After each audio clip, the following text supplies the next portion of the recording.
20,000 leagues under the sea.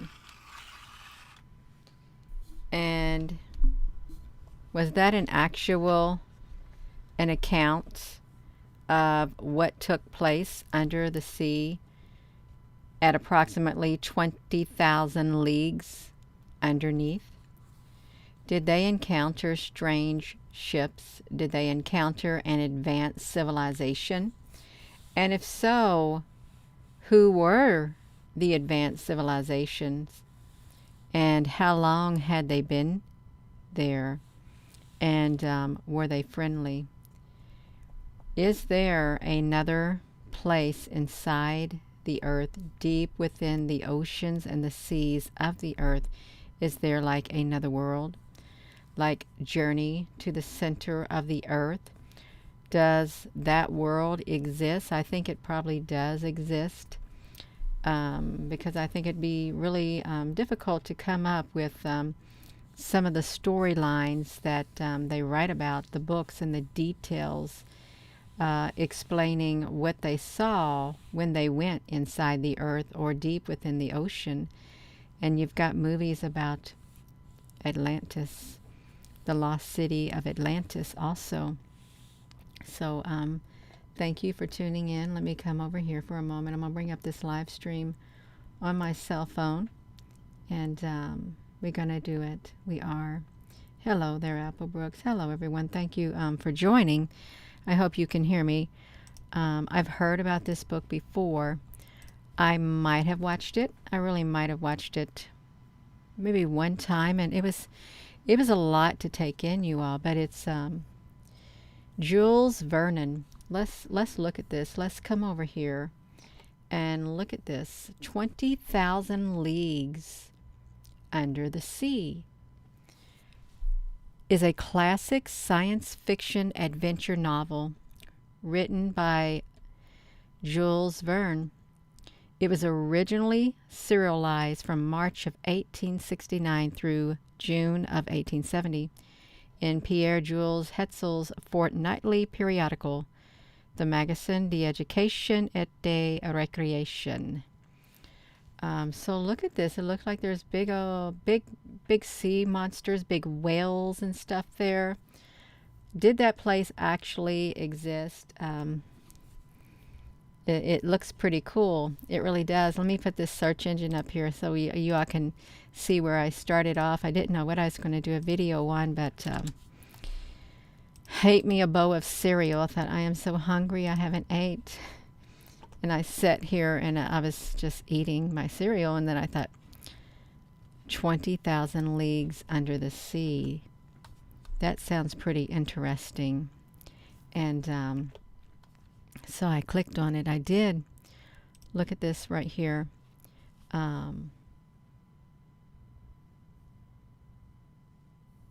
Excuse me. The title refers to the distance traveled under various seas. Okay, so various seas? Are you all seeing that? How did they know that there were various seas? Metric leagues. A league is a unit of length, and it was common in Europe and Latin America, but it's no longer an official unit in any nation. Derived from an ancient Celtic unit and adopted by the Romans as the legua, the league became a common unit of measurement throughout Western Europe. So 80,000 kilometers, over 40,000 nautical miles, nearly twice the circumference of the earth. How, you all really, let's think about that. How on earth would that be possible to travel 40,000 nautical miles, which is twice the circumference of the earth, under the various seas? That doesn't even, I cannot fathom that. I can't. If it's 20,000, if he traveled 20,000 metric leagues under, and if it's nearly twice the circumference of the earth, that's pretty deep. It is. So it was like 1866, ships of various nationalities sight a mysterious sea monster. Oh, is that Leviathan? Look at that. They cite a mysterious sea monster. They say sea monsters are beings from folklore, which we know that they're not folklore. They were once real, and then they turned them into folklore and myths. They're believed to dwell in the sea and often imagined to be of immense size. Marine monsters can take many forms, including sea dragons, sea serpents, or tentacled beasts. They can be slimy and scaly, and often what? Where is the rest of that? Often pictured threatening ships and spouting jets of water. The definition of a monster is subjective. Further, sea monsters have been based on scientifically accepted creatures, such as whales and types of giant colossal squid. So they are admitting, you all, that there are sea monsters. They just admitted it. And science admitted it, that there are sea monsters. So we can look at that a little bit. Gina, let's get back to this. So let me see this image right here. So 20,000 leagues under the sea, this great big octopus, it looks like it's got them, just like in, kind of like in Lord of the Rings. Let's see what this is. 1544, depicting various sea monsters. Wow. This one has a head. I want to say like a animal, but it can't be, can it? Look at this. Well, I guess it's possible. I really do guess it's possible. Let's go back to that. So that's what they are. Look, the U.S. government. The U.S. government assembles an expedition in New York City to find and destroy the monster. Professor Pierre Aronnax, a French marine biologist and the story's narrator, is in town at the time of the last-minute invitation to join the expedition. A Canadian whaler, master and a harpooner, and faithful manservant are among the participants. Do you think this is make-believe? The U.S. government assembled an expedition to go there? I don't think it's really make-believe. I really think it actually happened. And what happened, I think, is they erased a lot of the history, is what I think. So the expedition leaves Brooklyn aboard the United States Navy frigate, I can't say it, Abraham Lincoln, and then travels around the Cape Horn. So Cape Horn is the southernmost headland of the Tierra Fuego archipelago of southern Chile. Oh, that's like Volcano de Fuego. It's located on the small Hornos Island. Although not most southerly part of South America, Cape Horn marks the northern boundary of the Drake Passage and marks the Atlantic and Pacific Oceans. So we can see it right there. 5 months searching. They end off in Japan, and the frigate locates and attacks the monster, which damages the ship's rudder. And they survive by climbing onto the monster, which they are startled to find is a futuristic submarine. They've got a futuristic submarine, and it looks like the one here, right here. So I think it exists. What if it's from like the lost city of Atlantis? What if it's from those cities down there? And that book is not make-believe. What if that book is an actual account of what they encountered, and it was documented? Because it looks like it would be something like that, you all. Sometimes, what if these right here can fly in the sky, too? You could possibly see those in the sky. It would make sense if they said the sky is full of water up there. But, yeah, you all, they climb on top of it, and they think it's a a whale, but it's not. It's not a monster. It's a futuristic submarine. And why would they write books like this? Why would they? You know that somebody has knowledge of it. They're bound to have knowledge of something like this. There's no way why they wouldn't. Hello. So that's really, look. So they find a Captain Nemo right there. A fictional character. No! He's not a fictional character. Every time I see things like this, I'm going to start saying, no, I don't think it's fictional, because I think what is fictional is actually real life, is what I think. Real life. You know, he could have been stuck in the center of the earth also, you all. He could have been a lot of places. What I found interesting was, if you look at this map, let me put this back to me. The journey that they went on, there is this map right here. Look how they called this map the Grand Ocean Boreal. Is that like the Boreal or Aurora Borealis? Why would they call that in this book right here? This is like what they put in the book.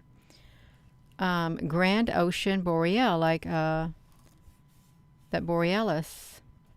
And it's called the Grand Ocean Oceani.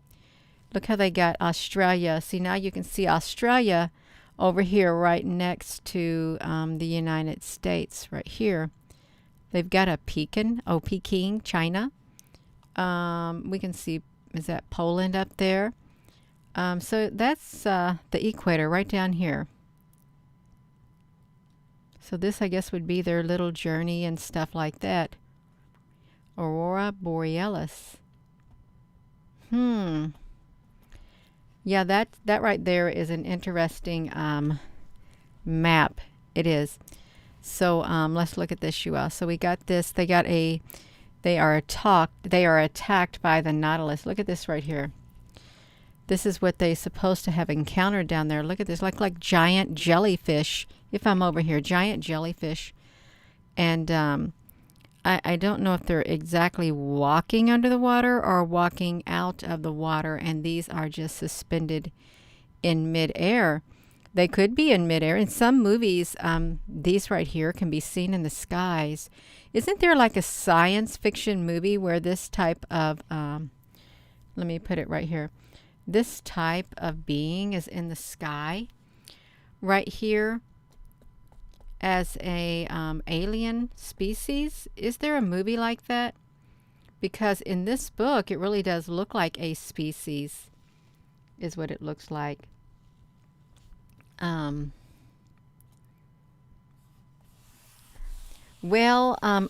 think that a lot of the stuff that we read about that they pass off is not real. I really think it's real now. I'm really starting to think it's the exact opposite, is what I'm starting to think. So was there a movie with these like jellyfish in it, a sci-fi movie where they got attacked? Let me see this.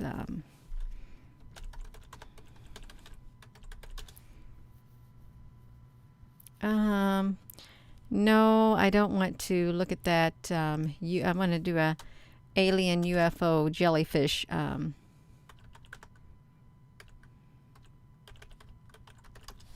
Let's see this.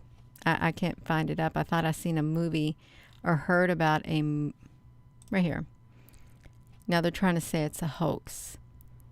Mysterious jellyfish UFO witness over California sky. Now you all remember seeing this, don't you? Right here, and I think that was like a wormhole or a portal that opened up. Millions witnessed a mysterious jellyfish in the California sky. It was jellyfish-shaped UFO looking up into the sky. And there's like short clips of it right here. I think, look at that, SpaceX rocket launch. No, I really don't think it was either. Millions of people seen it in the sky, lighting up the sky. And they called it a nuclear alien UFO. and beginning of the apocalypse. Well, I don't think it was the beginning of the apocalypse. I'm not going to push that, you all. I'm not, but look at that. It's like something in the sky opened up in that area right there is what it appears to be. Let's put this right back here. I wanted to stick that on there. I clicked into that. I want to stick it right here too. Right here. Just like that. We can save it, you all. We're going to save it. And it really wasn't what I was looking for either. Let me see this. No! We found it, you all. We found it. We found that UFO that looked like a jellyfish. Yes, we did. Isn't it exciting? It is exciting. So, you see the jellyfishes right here in this above my head. In this Jules Vernon book, 20,000 Leagues Under the Sea. Can you hear me? And then we come over here. You know what we're going to do? We're going to click it. And we're going to paste it because we found a UFO that looks like that. I want to look at that. That's really, really interesting. I wasn't expecting to find that at all. Let me put this right here because I'd like to see it. Let's look at this, you all. Think abouts. So, 1977. Mass UFO sighting of jellyfish-like UFO over Petrovsk.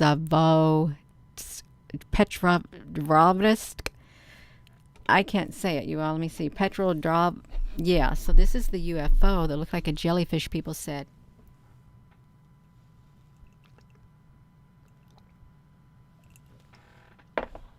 I had to get me a drink of water. I am so thirsty. So we've got this jellyfish over there. Look at that.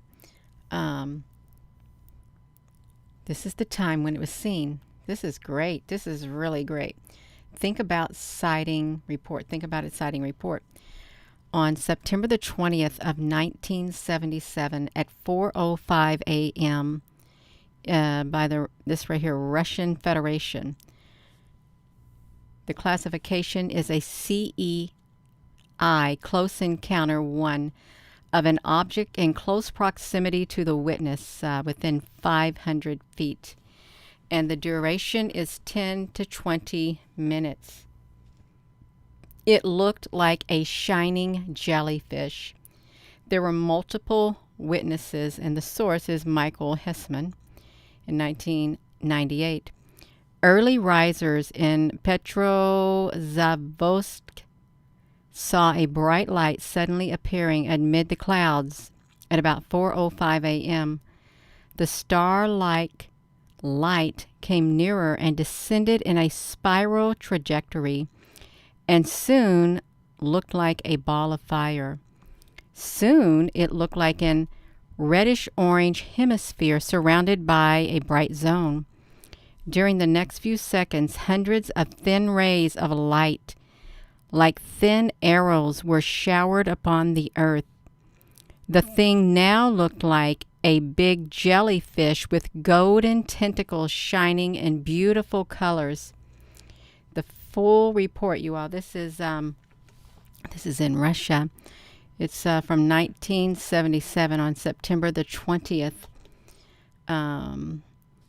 So the photograph of the UFOs of Petrovsk above the Onega Lake in the early morning hours of September the 20th of 1977. It was published in the newspaper Pravda. In 1978, the Soviet Party paper announced without a suggestion of a doubt an intensely radiant star which looked like a shining jellyfish stood above the Petro area. It moved slowly toward the Petro area, throwing rays of light on the city. There were thousands of beams, and it looked like heavy rain. A little later, the beaming came to an end. The source of light changed its brightness and moved toward Onsko Lake. On the horizon were gray clouds, and when the object went into these, A number of semicircles and circles of pink light appeared. The manifestation lasted 10 to 12 minutes. So this object right here that we're looking at, it went into, they just said, on the horizon there were gray clouds. And this object right here went inside the gray clouds. So they're telling you that the UFOs are indeed cloaked in these clouds. And that's really interesting, you all. It really is. The gray ones right there, cloaked in the gray clouds. And it made semicircles of pink light, and it lasted for 10 to 12 minutes. Naturally, every speculation was avoided, and also the term UFO was not used.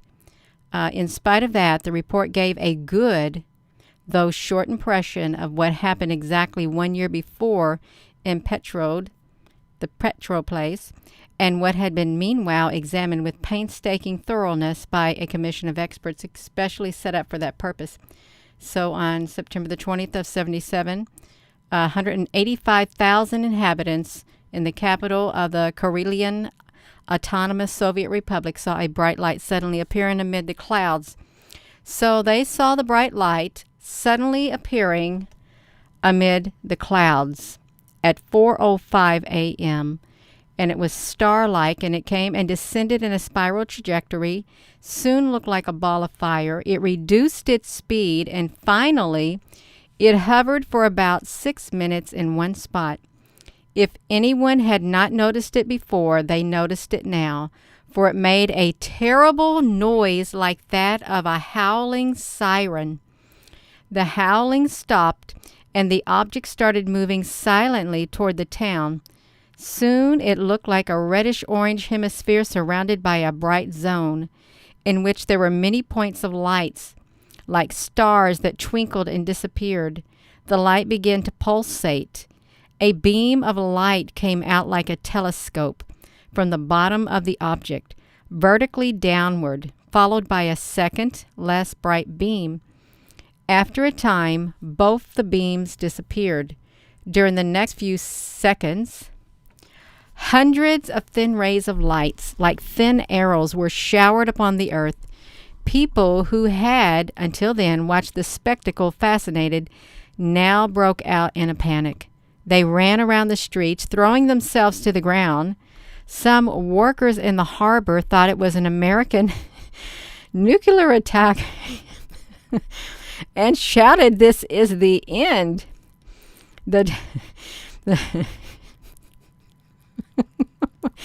Oh my gosh. That sounds kind of funny, you all. You got a big UFO in the sky. Oh my goodness gracious. Nikolai Milov interviewed hundreds of people soon afterward and said people looked as if they suddenly became sick. They gave the impression of being mentally disturbed. People who had been sleeping said that at that moment, they had been suddenly awakened, and they had an unpleasant feeling. Some suffered from nightmares and depressions.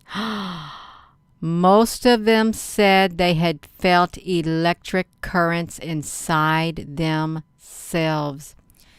Now, I want to apologize for laughing, because that right there is not a laughing matter, what they experienced. Wow. They awoke. They were sleeping like a lot of people.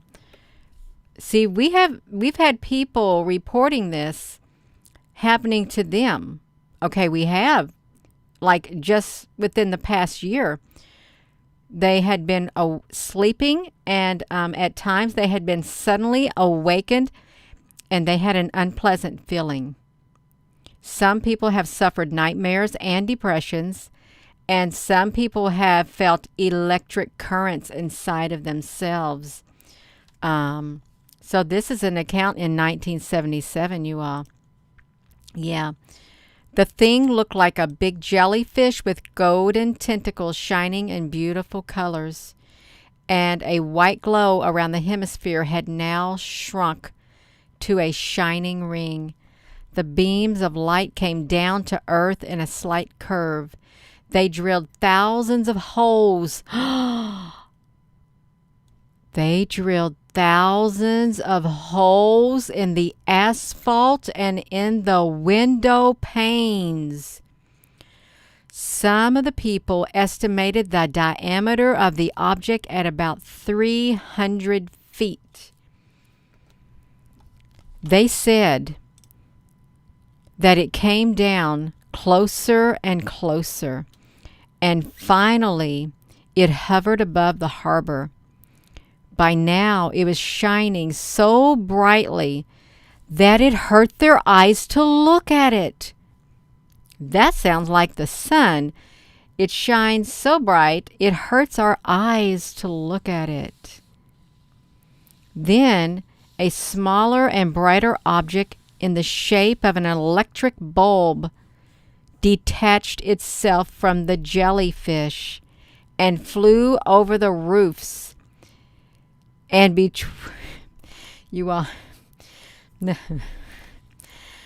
I can't help but laugh at some of this description, you all, because it sounds so way far out there. I've never heard of an account like this before, you all, but they've got this as an actual account happening. So this is really interesting. It's kind of makes me want to giggle because it sounds so way, way, way out there. But is it really way, way out there? I'm taking the account for what they've seen as the truth. Okay, I am. Even though it may have made me laugh, it's really not a laughing matter if people are waking up from their sleep and they've got an uneasy feeling, and then people having nightmares and people having depression, and then you got this great big ship in the sky. It is so bright it hurts their eyes to even look at it. And now we're at the point where this big old jellyfish releases something. Let's go find out what it's releasing. And we're supposed to be talking about the 20,000 leagues under the sea, but we got on the jellyfish right here above. I said, I wonder if there was any type of UFO sightings that had jellyfish in it. So that's how we got here to the jellyfish sighting. That sounds funny. The jellyfish sightings in Russia, you all. That's how we got over here to 1997 on September the 20th in Russia. Just like that. One thing led to another. I want to finish that, you all, because it is wild. It is so wild. Let me look at my eyes are itching. Yeah. And I do. I apologize for laughing, but it sounded funny, but it's not funny, but it was make me giggle because I'm not thinking about seeing a massive jellyfish in the sky, and I don't want to make fun of no life form. I really don't.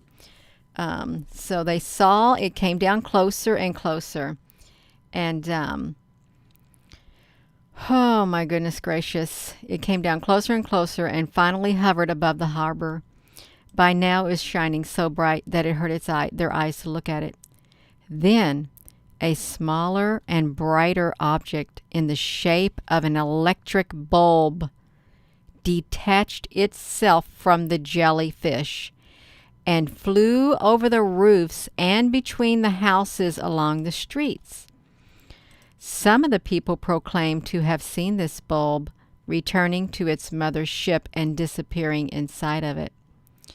A doctor said that while he was looking at the object, his car broke down, and the air was filled with the smell of PF ozone. PF ozone, you all. PF ozone. Now I've got to look at PF ozone because I just did a video on this YouTube channel. I did. Let me look it up. And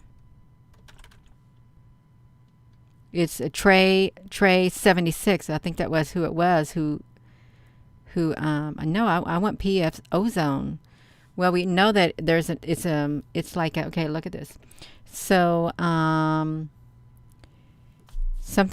there's like a pungent smell. Okay, a pungent smell. So I can't find PF ozone in here at all. I'm not able to, but I want to show you this video that I did, and let me see if I can get to it.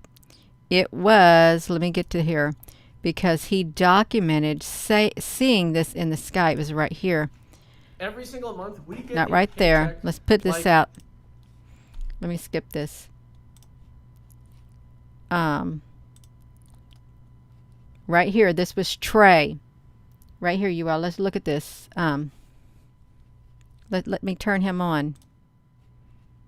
He saw something and it had a pungent smell. Right here in the sky, we have that orange glow that I always told y'all about. But not only that, it has an odor to it. Okay, so the sky right now on the East Coast in Pittsburgh, Pennsylvania, has an odor to it. Hello. So Laura Lee Blair. So we just read an account in Russia about a orangish glow. It had that color orange in here, and now they're saying whatever was in the air, it had a smell to it. And just this week, a few days ago, this is a video that was shared from Trey's. Let me see. Let's see it. Trey 57 production on YouTube, and he got on there to talk about this, what he noticed in the sky, these UFOs cloaked in the clouds. He's on to them, you all. He is. Jane Gandhi, if you out there listening. Not normal.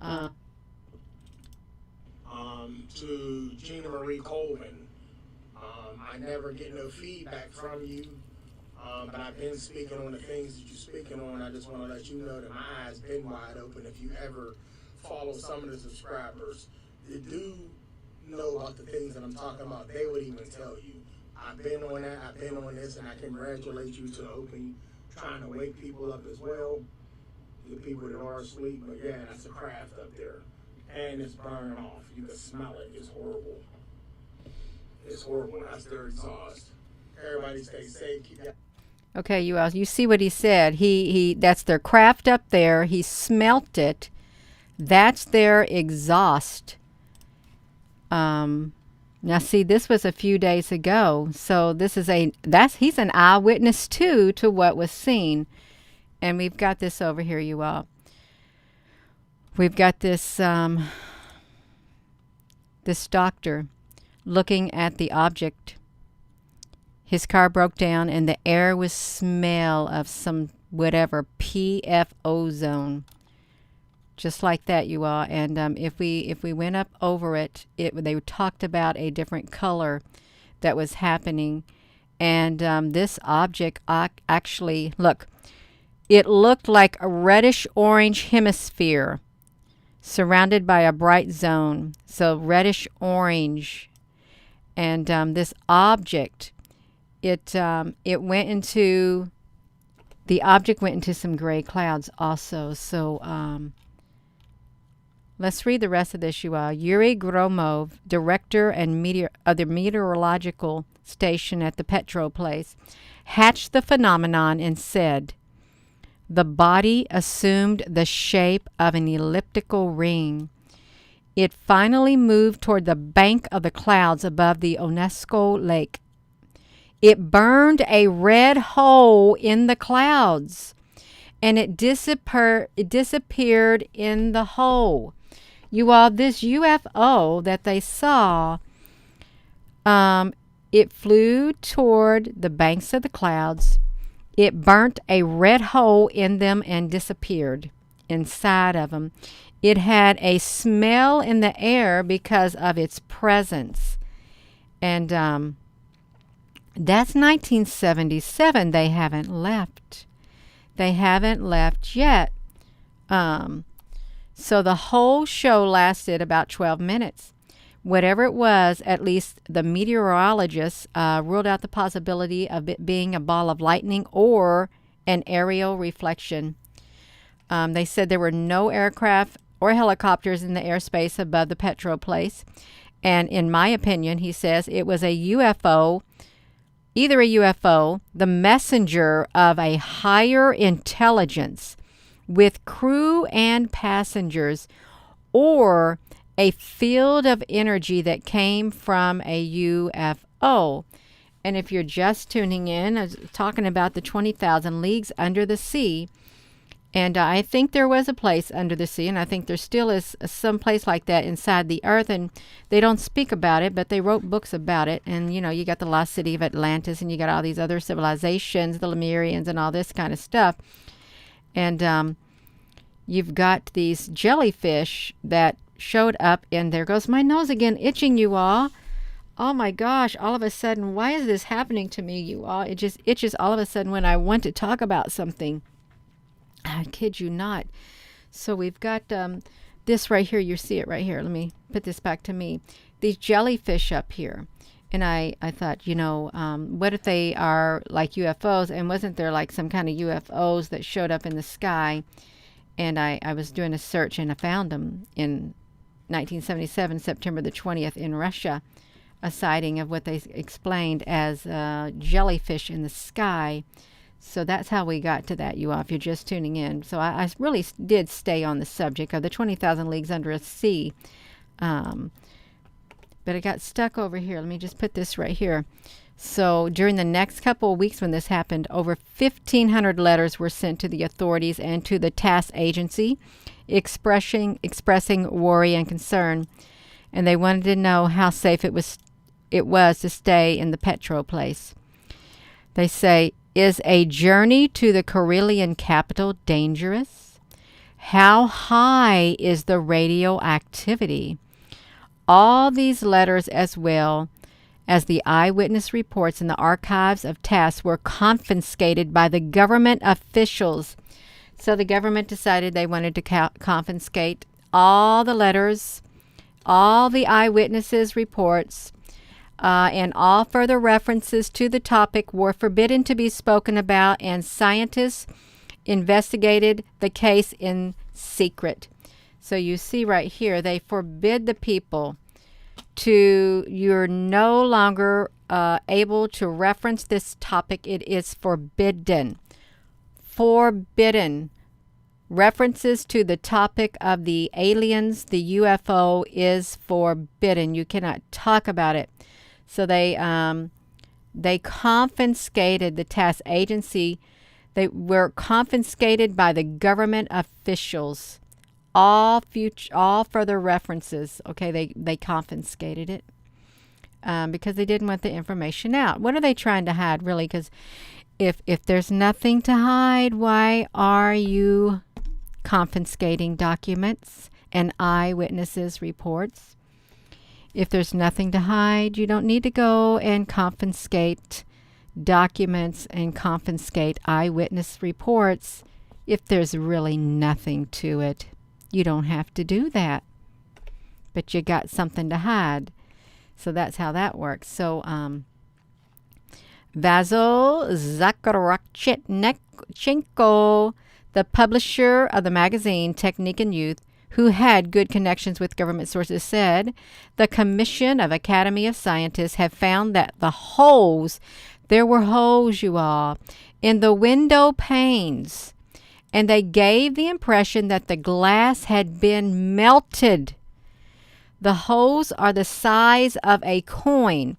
You have this advanced aircraft up there in the sky, a UFO that looks like a jellyfish up there in the sky. And let's see, I'm going to show you what it looks like. They got this jellyfish of a UFO up there in the sky right here. It literally, its beams shot holes in the asphalt and shot holes straight through the window and melted them. That sounds like plasma. That's what it sounds like, plasma. With a highly advanced civilization that did that. Let me get myself out of that picture right there. I want to put this back to me. I want to get back here and see the rest of it, you all. So they confiscated all the evidence, and we're right here. And the holes were the size of a coin. Right here, this is where we're at. The window in the factory in Petro perforated in such a way and were sent to Moscow for analysis. The results of the analysis were given out only towards the end of 1981, and the event happened in 1977. They were given out by a Dr. V.G. Azahaza during a lecture. In many of the windows of the houses in the town of the Petro Place, there peered holes the size of 2 to 3 inches in diameter, whose borders showed signs of melting. So 2 to 3 inches in diameter.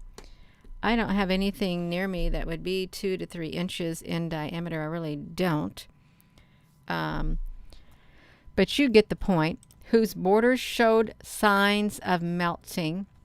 Circular pieces of glass of the panes of the inner windows were missing, or they lay on the ground or on the window sill. The analysis was interesting. Under the electron microscope, they discovered a crystalline structure on the surface of the non-crystalline glass. They said it was normally impossible, but it was there. It remained a mystery. The only possibility was that the mysterious objects had been active. Years later, samples of these glass pieces were also shown to experts in the West.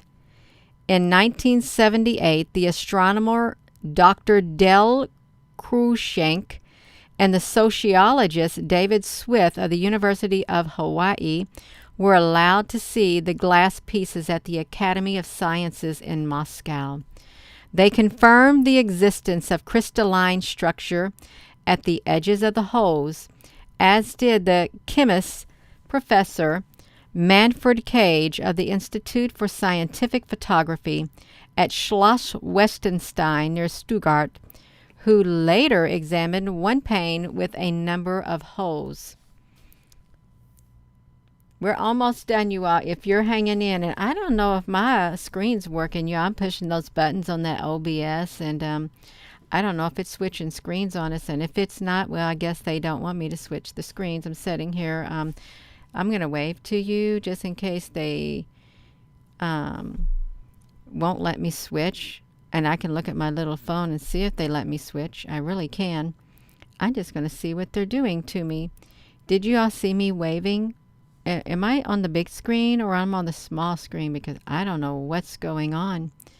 I have no idea what's happening. Oh, my phone is just twirling on me. Perhaps I needed to restart my, okay. I am so sorry, you all. That's okay. I'm on there. So this sensation caused by the Petro Place incident compelled the scientific establishment to take action. The president of the Academy of Scientists formed a special commission to be led by the Academy member W. Migulin. The commission took up the job of investigating the case, albeit with little enthusiasm.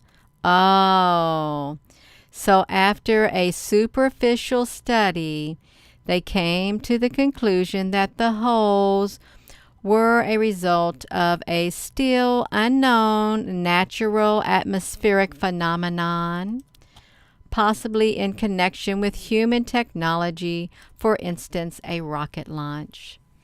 So, it's ridiculous. Ridiculous. After a matter of fact, during the time in question, at exactly 4:03 a.m., a rocket had been launched carrying the spy satellite Cosmos 955 at the Plestek, about 200 miles east of the Petro Place. But it is obvious that this rocket could not have been the cause of the phenomenon. The shining jellyfish was sighted at first west of Petro Place, and it moved underneath the clouds. long after the rocket had passed through the stratosphere. And of course, no rocket leaves behind thousands of holes in the glass and asphalt. And as to what kind of atmospheric phenomenon it could have been, nothing was said. All that had been established was that it was not an extraterrestrial object because it should not have been one. Oh my. So this Migulin confessed his own personal dissatisfaction about the matter in an interview with the Soviet journal. I confess that the insufficient investigation of this case is our fault. Many serious scientists try their best to circumvent speculative problems. The story of science shows that little or no knowledge exists regarding such problems, simply because the investigation carries with the danger of losing a lot of time, and even more than that, one's own reputation. So they wouldn't touch it with a 10-foot pole, you all. Neither I nor my colleagues were, therefore, particularly enamored with the task of examining this case when ordered to do so by the president of the Academy. They did not want their reputations tarnished. They didn't want people making fun of them. So they just didn't do nothing. They didn't do anything. Let's finish this because I started it. The investigation was conducted by researchers of the Leningrad Arctic and Antarctic Institute of Geophysical Institute of Optics and a number of geologists, meteorologists, and experts from the Air Force and Navy. Irrespective of what it was, they were at least able to trace the route of the mysterious object almost without a gap. Between 3:06 and 3:10 a.m., police officers in the Finnish capital of Helsinki had reported a sighting of a great ball of fire, which hovered over the airport for 4 minutes and then moved eastward. This was also confirmed by the radar at the control tower of the Helsinki airport. A little later, the author of Limik at Namoyevo, 20 miles northwest of Petroplace, said he saw it through his telescope. He described the UFO as a lens-shaped object shining violet and surrounded by a shining ring. It had bright pulsating rays of light coming out of it like the tentacles of a Medusa jellyfish, you all. At 3:30 a.m., fishermen on the Onsko Lake near Primorsk saw a bright light in the sky, which was surrounded by a kind of a haze. At 4 a.m., employees at the observatory at Pulkovo saw the ball of fire in the north, as did a pilot in a passenger plane flying from Kiev to Leningrad. And after its appearance over the Petroplace, they sighted the disk, they called it a disk, above Yerevar, south of the Karelian capital. At Polovina, 15 miles east of the Petroplace, people saw a cloud changing in color at 4:40 a.m. as if it had been lit up by a source of light within it. This is 1977, and there's eyewitnesses of counts. These clouds changing color at 4:40 a.m., and you've got these clouds. This guy looking through his telescope, and he said it looked like an object shining violet and surrounded by a shining ring. And he said it had pulsating rays of light coming out of it like the tentacles of a Medusa jellyfish. Those tentacles that came out burnt holes in the asphalt and the windows. They literally melted them 2 to 3 inch holes. And when the people investigated it, they more or less dismissed it. They didn't want their reputation to get ruined. And so, yeah, something that looked like a great big jellyfish in the sky is what the people saw. And looked like a jellyfish in the sky is what the people saw. And it went into a cloud, some gray clouds. And at one point, it went into like a cloud in the horizon. It had a great big old red hole that it made, or punched a red hole, and it disappeared in the red hole. And there was a smell in the air, and it was so bright. There was another description. The UFO was so bright, it hurt people's eyes to look at it. And a bulb came off the bottom of the UFO jellyfish, and it went over the houses, and some people saw it like a bulb of light. It went back up into the UFO. So that was a lot of information that was shared. And I talked about that because of the jellyfish above my head under the 20,000 leagues under the sea, and the futuristic look at that submarine that they described. And they got to be out there, you all. That's some type of a UFO. But is it a life form? I'm sure it looked like a life form up there in the sky. All those colors. Yeah. My chair is a waterfall. Well, it's not. It's not a waterfall. It isn't. Yeah, so just think, this has been going on since 1977 and then longer. Nobody wants to talk about it, and they confiscated all the information, and people were forbid to even reference it. It was hush hush and swept under the rug is what happened. And you know that officials in this country and in the country where you're at, they've got all kinds of documentation and data, and they don't talk about it. It's a big taboo. It's a big no-no. Is what it is. So I am going to go, you all.